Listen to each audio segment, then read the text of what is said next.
Hi guys, James at RampantLionReviews again for you today with another beer review. For this one we are going to stick to Sweden. We've got a two-brewery collaboration and this is one that I've told is supposed to be very good. So quite excited to try this beer. So this one is a collaboration between Oppigårds Bryggeri from Dalarna County, who you've seen me review a number of times before, and the other brewery involved here is the Närke Kulturbryggeri, who come from Örebro out to the west of Stockholm. And this is my very first encounter with them actually. So this beer is called the Thurbo Kaggen Stormaktsporter. It's a sort of combination, if you like, of the Turbo Stout from Oppigårds Bryggeri and the Kaggen Stormaktsporter, which is from Närke Kulturbryggeri. So this one I think will be very interesting. It's 13% ABV, an Imperial Porter, and this beer was brewed to celebrate the 15th anniversary of both breweries. Both of course were founded back in 2003 and now it's 2018. So 15 years. So 15 years, of course,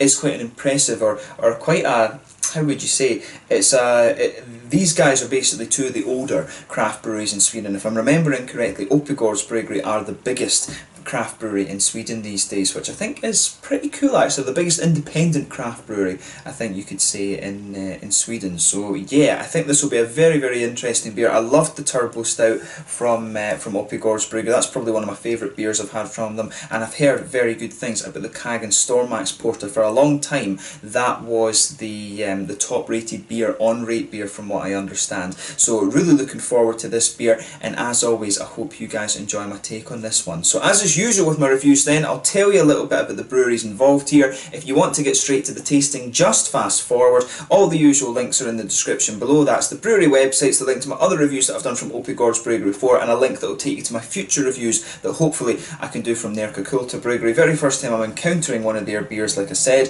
There's all the usual social media. If you want to see more beer reviews, do please consider subscribing to the channel. The whole channel of course has a geography based tagging system, so you can go into the homepage and search for beer based on country, city, state, county, prefecture, whatever it is you're interested in. Do check out the playlist of beers from different countries. There is one there of course for all the Swedish beers that I've reviewed for you. That's constantly being added to, and as always please do get in touch and let me know some of the other beers and breweries that you guys would like to see me review. It's always great to hear from you guys that are watching the videos, and the support that you show the channel is hugely appreciated. So anyway, to tell you a little bit about the breweries then, we'll kick off with the Oppigårds Bryggeri. So on to my brewery notes. So Oppigårds Bryggeri was founded back in 2003 in Hedemora, and it's located just to the northwest of Stockholm, kind of near Borlänge and Falun in Dalarna County. So the brewery sits on the 250-year-old Folkestrom family farm in a small wooden building which was apparently constructed back in 1896, and this space was originally used for flax dressing but also for the great-grandfather's metal smithing,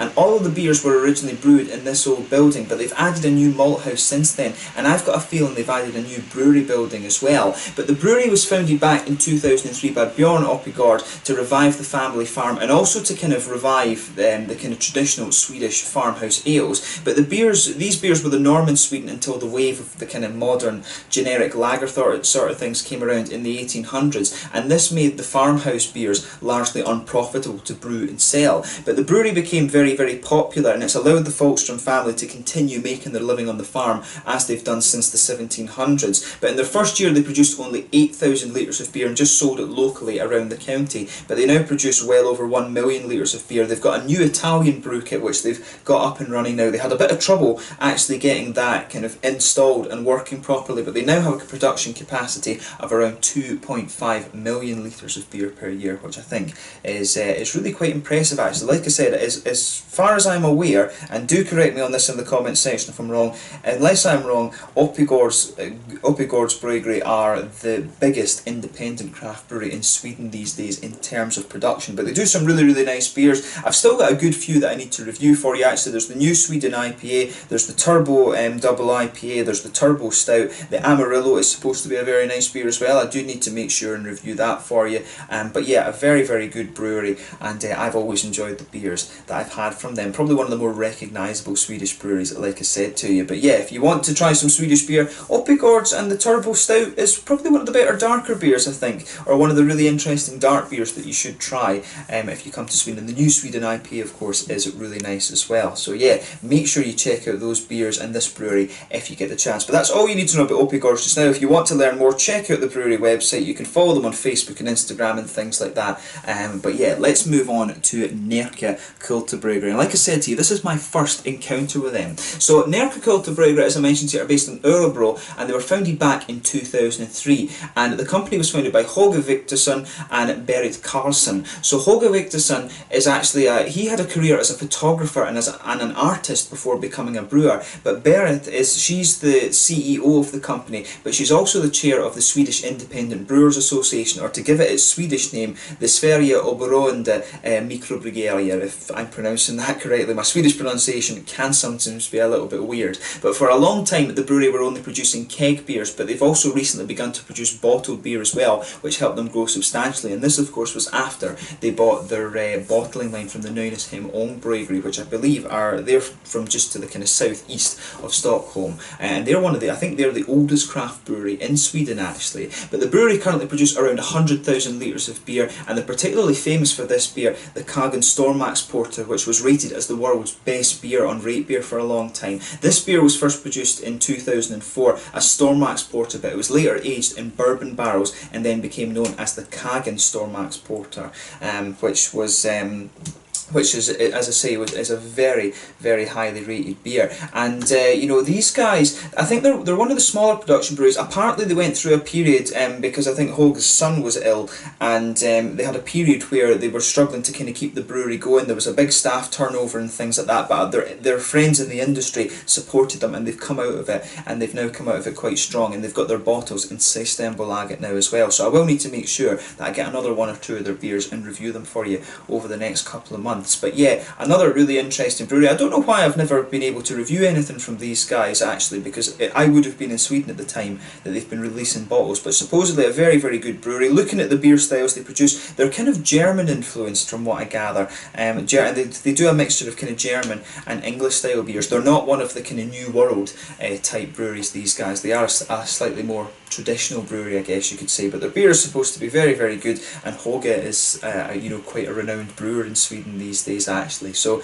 yeah, really interesting brewery as well, and like I say, hopefully I can return to them in the fairly near future. But that's all you need to know about Närke Kulturbryggeri just now. Again, if you want to learn more, check out the brewery website. You can follow them on Facebook and Instagram and things like that, but let's leave it at that for the brewery notes just now, and let's get on to the tasting of this beer itself. So this particular beer, the Thurbo Kaggen Stormaktsporter, this one was brewed at the Oppigårds Bryggeri in Hedemora, and what they've done with this, they've actually brewed the two beers separately. So they've done a batch of Turbo Stout and they've done a batch of the Kaggen Stormaktsporter. They've taken them up to the point where they need to ferment them, and then they've put them together and let them ferment in the tanks together. So in some ways it's a kind of double, I think you could say that this is a double mash beer, because you're doing the mashes separately, you're boiling them up separately, you're putting the hops in, and then you're just fermenting the two different things together. That's essentially what's going on with this one. But like I said to you at the start of the video, it's a 13% Imperial Porter, and you know, it should be very, very nice. This is one that you can probably age for a little bit as well, and you know,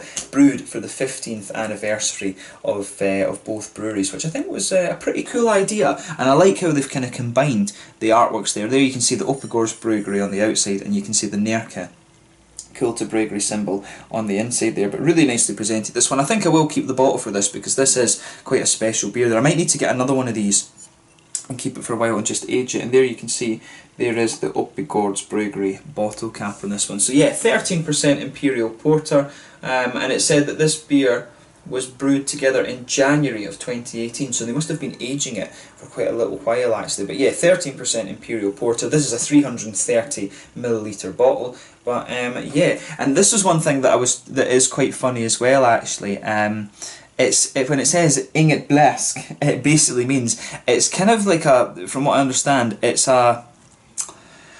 it's kind of like a way of just saying, yeah, it's not piss, it's not shit, this beer, which I thought was kind of quite funny. I was surprised when I learned that they actually got this one through Systembolaget, because Systembolaget can be a little bit particular about labels and things. That I know Amar Bryghus in Copenhagen have got into trouble and had to change some of the names of their beers when they've released them in Sweden. But yeah, nicely presented beer this. So let's get it out and we'll get on with the tasting then. Nice bit of smoke on the opening, and I will say when you open this up you can smell some of that beautiful malt. There's a good little bit of red fruity character coming out of this one as well. But look at that, beautiful looking beer.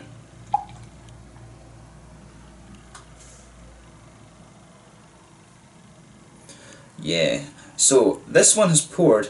Oh, there really is a lot of red fruit coming off of this one. I didn't quite expect that actually. It's really, there's a lot of nice kind of plummy, raisiny, some, you know, maybe even some blackberry notes or something like that coming off this beer as you open it up. I do wonder if they've put a bit of Williamette hop in this one, just on the basis of the things that I'm smelling actually. But it's poured pretty much as you would expect from an Imperial Porter. There's a nice solid finger of a frothy, medium tan head, leaning towards the dark side of tan I would say. One or two big bubbles sticking towards the side of the glass, quite a few little ones heading up towards the bottom of that head there. But you know, overall it does look really nice and pretty much what you would expect from an Imperial Porter. Like I said, if I shine this beer up to the light, there is a little bit of a kind of Coca-Cola, dark chestnut edge to this one, but mainly it is a dark ebony sort of rosewood colour, this beer. If I put my fingers behind the glass you can see there's you know, there's a little bit of, there's not really much going through this beer. I think it's mainly because of the colour. I don't think this beer is particularly hazy, this one. But yeah, let's take a closer look at the aroma then and just see how we get on with this one. Oh, that aroma is ridiculous. As I always say, take a little bit of time and enjoy the aroma of the beer before you try it. That's always half the experience when it comes to craft beers and whiskies and stuff like this. But yeah. So yeah, with this one, I would say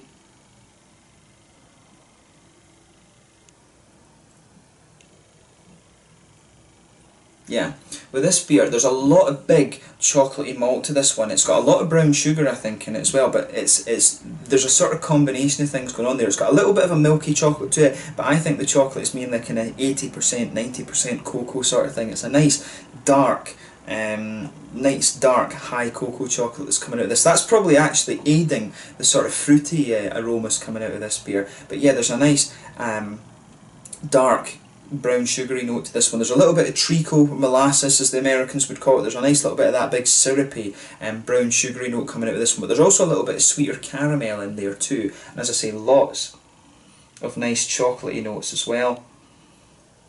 Maybe a little touch of a woody, a slight nutty kind of thing coming out of this beer as well. Maybe even a little bit woody as well. If they've aged this beer in the bourbon barrels, yeah, you will get a little bit of an oaky sort of woody sort of thing. It's not I don't think it's a particularly oaky note that's coming out of this. For me, I find it a little bit more nutty. There is a general sort of woodiness and kind of leatheriness to this beer. I'm not really getting licorice out of this one, which you can sometimes get with the Scandinavian beers. The Swedes and Danes and Norwegians and everything, of course, they love their licorice, absolutely love it. And I have to admit, I've got quite into it as well since I moved over here. But yeah, with this one, it's a beautiful smelling beer, this one. There is a little bit of a phenol quality to this one. It's got a little bit of that nice fruity note that I was saying. It's almost got a little bit of this kind of boozy, cakey sort of thing to it, which is really cool. Yeah. So it was, with this, yeah, it's definitely got a bit of that boozy, cakey, phenol-y sort of thing going on. You know, the kind of red fruity notes that you get from the Belgian beers a little bit. It's got a little bit of that going on. There's a little bit of an earthy hop to this one. A little touch of earthiness, which is what you'd expect. And it's got some nice kind of medicinal qualities to it as well. When you're a bit further away from it, like I was saying earlier, you get a bit of a plum, figgy, pruny sort of thing to this one. Maybe a bit of a sharper raisiny note as well. There's a lot of red fruity notes and a slightly berryish quality to this one. I do wonder if there's a bit of Williamette being used in here actually. I can't remember if they use Williamette in the Turbo Stout actually. I maybe should have looked at that, because I know that Oppigårds tell you what hops and things they use in their beers on the website. I should have looked at that before before coming into the beer review. But with this one, it's got that nice kind of boozy, cakey sort of note coming out of it as well. It smells like a beautiful, beautiful beer, this one. So as I always say, take a little bit of time and enjoy the aroma of this one before you get stuck in. But let's have a taste of this beer then. So this one is the Thurbo Kaggen Stormaktsporter, if I'm pronouncing that correctly. A collaboration beer between Oppigårds Bryggeri from Hedemora in Dalarna County and the Närke Kulturbryggeri from Örebro. A beer brewed to collaborate or to celebrate their 15-year anniversaries, a 13% Imperial Porter, a combination of the Turbo Stout and the Kaggen Stormaktsporter. Let's get stuck into this one then. Slanja, skål.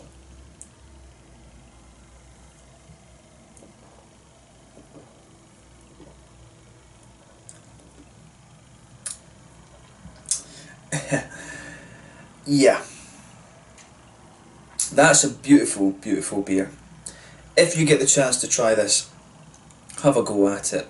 You know, a lot of people these days are raving about the, you know, these big Omnipollo beers and stuff like that. You know, the Yellow Belly, the Hypnopompa, and all of these kind of things. You know, this one as well, from two of the slightly less flamboyant breweries, I guess you could say. Two of the older and better and more well-known, two of the older and kind of less well-known names, I guess you could say, in Sweden. That is as good as those beers. This one is as good as those Omnipollo beer. It's absolutely beautiful.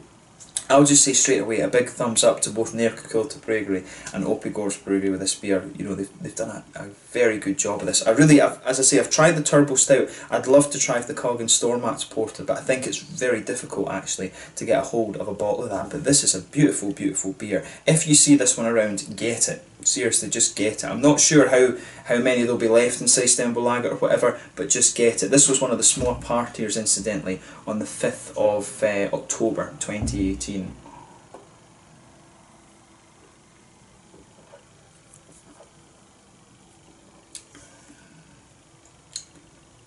Yeah, and the thing with this as well, it's ridiculously easy drinking. For a 13% beer, covers the alcohol stupidly well. Very, very well. So let's try and break this beer down a little bit.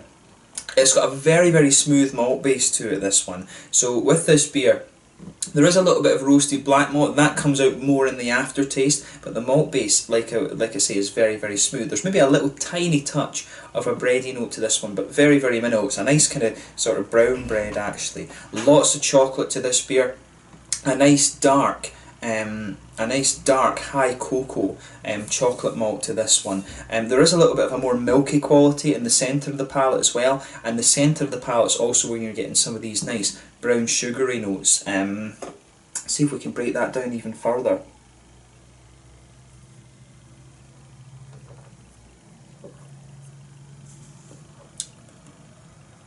Yeah. In the middle of the palate, there's a good bit of brown sugar in there. In the aroma, it was smelling quite syrupy and quite treacly, but mainly you get some of the treacly, darker brown sugar notes come out a little bit further into the aftertaste. But right in the middle of the palate, it's mainly a kind of sweet note that you're getting from this one. It's a lovely big sort of it's a lovely big malty sweetness that you're getting from this one, a sweeter, lighter kind of caramel to this beer. The way that malt base goes together is beautiful. It's ridiculously smooth, I have to say that about this beer. It's almost, you know, with this one, if I blind tasted this,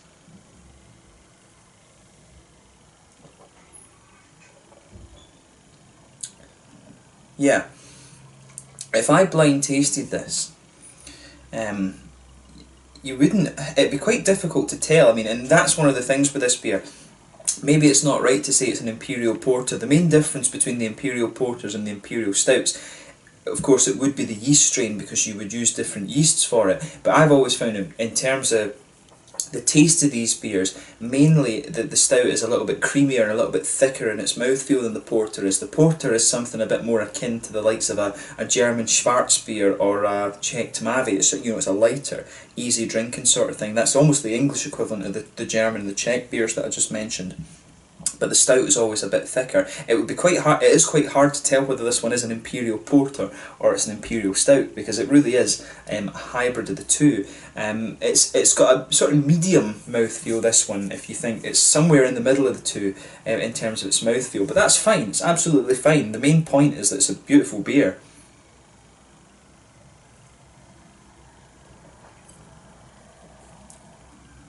But yeah, the thing that's special about this one is the way that those chocolatey notes and the brown sugars are really combining in the beer. It really is, you know, as I say, dark chocolate forming the base, a little bit of lighter, milkier chocolate. It feels like it's coming out on top of that. The nice kind of sweet caramel in the middle, and then as you go further into the aftertaste, it's the darker, treacly molasses sort of things that are coming out of this beer. As you move further forward on the palate, you get a little bit of the kind of oaky flavours out of this one. It's not that there's a little touch of vanilla in the centre of the palate towards the front. Little touch of vanilla there. I'm not getting so much in the way of nutty flavours out of this one. There's maybe a tiny little bit, but not so much of a nutty flavour out of this one. Mainly a little bit of a woody note. On the hoppy side of things then, back corners of the palate, you've got a little touch of earthiness in there. I'm guessing there may well be a little bit of English hop or something in there, or maybe they could use Summit or something like that for the porter. But there is a little touch of earthiness there. As you come further forward along the sides of the palate, you get a nice little bit of the earthiness just kind of smooths out as you come further forward. There's maybe a tiny little bit of floral quality on the front corners of the palate, then round the very front curve of the palate, you get just a little lighter grassiness of the beer, and then behind the front curve of the tongue, of course, that's where you get that little oily bubble out of the beer, where you get the nice sort of fruity esters. I mean, it's a really nice beer, this one.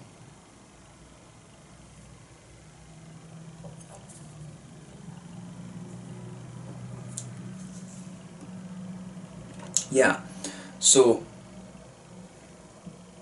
for me, the fruity side of this beer, it does have a little touch of that kind of phenolic quality to it, which is nice. It's got a bit of that kind of cough syrupy medicinal sort of thing going on. But overall, I would say yeah,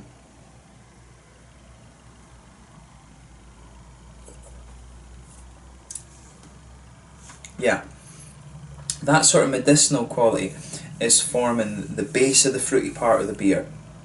But on top of that, it's quite figgy and pruny. This is, to me, at the front of the palate, it's almost got a little bit of this kind of boozy, like, it's not quite rum cake, but like, it's almost like a cake that's been infused with whiskey or something like that. It has this beer in the aftertaste definitely has a sort of cakey presence to it. But like I said, I think it's figgy. Bit of it's not even quite plummy. It's a bit figgy. It's a little bit as I would say, it's got a little bit of a pruny sort of note to it as well. But yeah, overall, it's a really, really nice beer, this one. As you go further into the aftertaste, the sort of medicinally phenol qualities start to come out a little bit more, and maybe there's just a little touch of a kind of raisiny sharpness to this one. It's not quite berryish. The fruity aromas that come off of this beer are quite different to the they're quite different to what you actually get out of the aroma, but like I say, this is a beautiful, beautiful beer. If you get the chance to try this one, I really recommend that you do. It's a combination of the two really good dark beers that you're going to find in Sweden. The Thurbo Stout on its own is beautiful, and from what I've heard, the Kaggen Stormaktsporter, or Kaggen Stormaktsporter, however you pronounce it, is pardon me, supposed to be a really good beer. I'd absolutely love to review that on the channel for you, but I think it's quite difficult to get. But yeah, in terms of the mouthfeel of this beer then,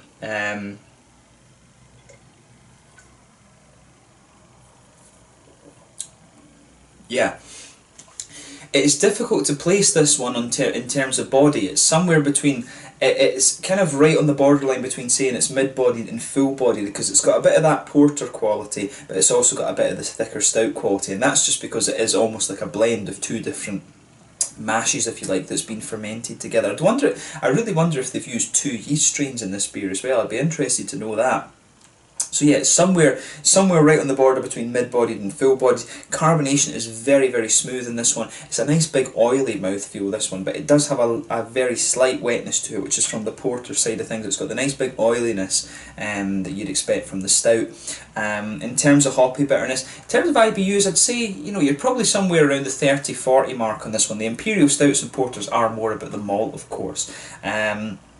But yeah, it's got a nice big sweet malty quality to this one. It's got a ridiculously smooth malt base as well. It's a big sweet smooth malt base. This one, that's helped by the oily qualities that this beer has, and the fruits are really interesting as well. It's got that nice big cough syrupy kind of thing, but a little bit of fruity sharpness and juiciness as well. So like I say, overall, this is a beautiful, beautiful beer. I can see why people were telling me that I really needed to try this one. It really is an awesome beer. So let's leave it at that for this one. So once again, thank you for watching my beer reviews. If you get the chance to try this one, I highly recommend that you do. A combination of one beer that I know is absolutely amazing, and another one that I've heard is even better than that. So yeah, if you get the chance to try this beer, I really recommend that you do.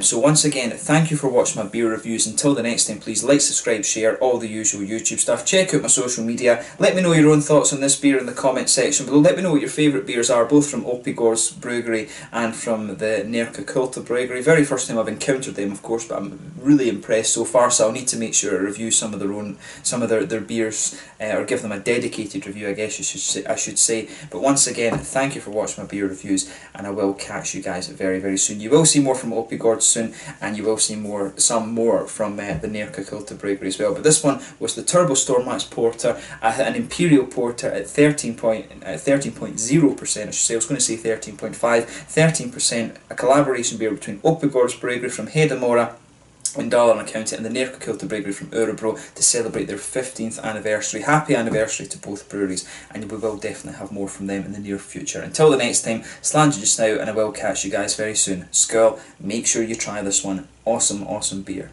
Cheers.